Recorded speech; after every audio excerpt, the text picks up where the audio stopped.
question I get asked sometimes is,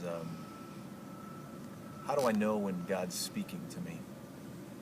And I love this because it's taken years to learn and try to interpret God's movements. He sometimes talks in loud, booming voices that can be heard audibly, and sometimes he talks in whispers to your soul.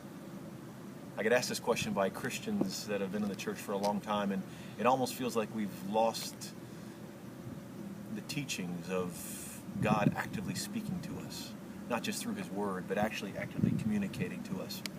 And I love this because, in the Bible, Samuel, when God was talking to Samuel, 3 times God whispered Samuel or spoke to Samuel and said, Samuel, 3 times. And the 3rd time Samuel got up and went to Eli, the priest, and said, are you calling me? And Eli says, you better go back there after the 3rd time because God's talking to you, and say, here am I.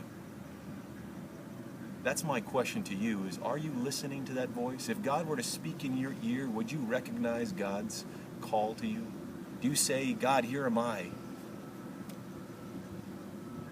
If he speaks audibly. How about if he just whispers to your soul? I love to think of Jiminy Cricket, in the Pinocchio movie, and how everybody has a conscience.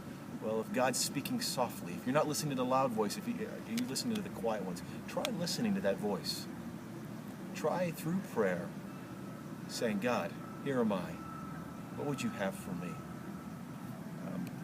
As I've grown in my walk with God and as I'm writing music, the more I listen and the more I've learned to interpret that voice and understand when it is God, the closer my relationship becomes with God. God bless you. We love you. Go live the mark.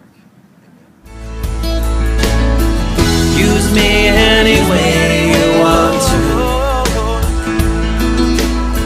Let my life be marked by your